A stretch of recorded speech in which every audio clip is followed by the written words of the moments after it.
That's an example that kind of worked out, but of course nobody knew. It could have been a complete, disaster too.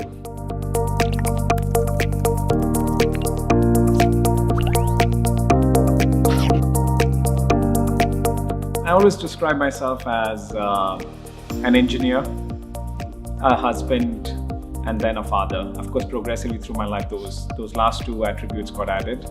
I'm a serial hobbyist. I can't keep any hobby. I will just keep picking new stuff as I keep going along, learning new stuff, and then just constantly moving on. I picked up woodworking, made a whole treehouse for my daughter, bought all the proper wood, bought the tools, actually constructed a 2-story treehouse.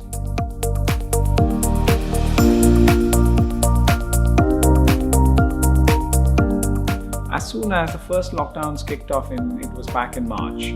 At that time, nobody knew what's going to happen. Nobody knew how long it is. Some people thought it's going to be a week, some people thought it's a month, but nobody imagined it will be a multi-year pandemic. Like anyone, the first thing is you secure your family. So are all our people safe? And we are a multi-country operation. So the first thing was across all markets, is everyone safe? Who is actually right now on travel? Bring everyone back to their home countries. I think ADA, kind of young organization, we are used to working digitally. We were used to, but not in one go, the whole world working virtually, and will it work? So business continuity was the biggest question mark.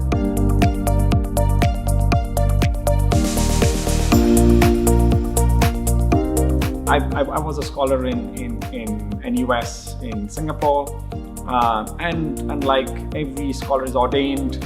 You finish your graduation, you go join either a consulting house like McKinsey, BCG, Bain, and at that point of time, I made a decision that actually I don't want to just tread the same path all of my peers are. I want to try something else. And actually, this was right in the midst of SARS. I still remember my AIESEC interview at that time. We were under lockdowns in our halls. And I was in the midst of an interview and somebody was coming to take my temperature check. So that was an interesting point where I had to just decide, do I continue a normal path which was ordained for me, or do I just try something else? And then I chose to move to 𝙬𝙬𝙚𝙬, which is like the coldest place I've ever been to before that, in north of Denmark. I joined a tech startup, and interestingly, it kind of worked out from there. They were trying to, after that, launch a China office, and they thought, who better than not me? And then I ended up actually running a China office by the time I was 25 years old, which would not have happened if I had just gone through probably a normal path. That's an example that kind of worked out, but of course nobody knew. It could have been a complete, disaster too.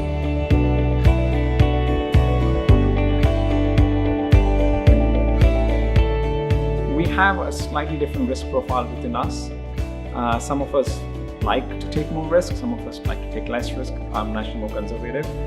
Whatever you are comfortable with, you can't push yourself to suddenly take a huge amount of risk if you're not comfortable with it. The question is, when there's a failure, do you treat it as a failure or do you build upon it to an eventual success?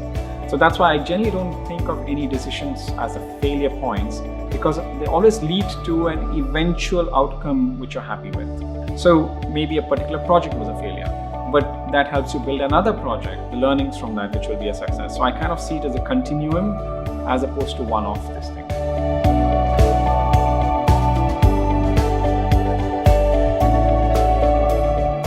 When you try to solve a particular problem, you come up with a solution.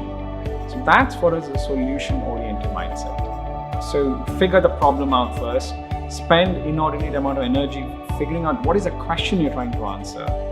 The beauty about for younger folks is that the amount and the magnitude of potential solutions is generally bigger because their worldview is somewhat wider, because maybe they haven't been restricted by any experiences, and hence you get more ideas and more fresh ideas.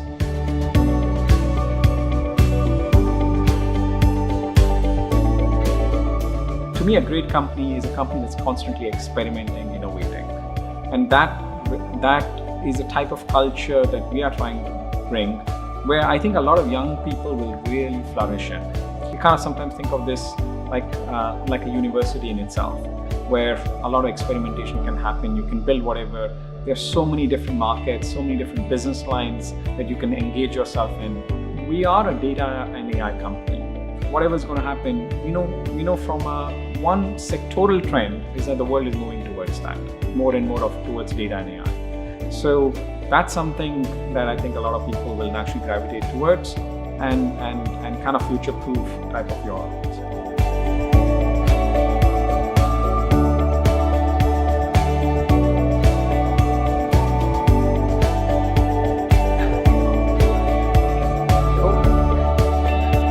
Thank you very much.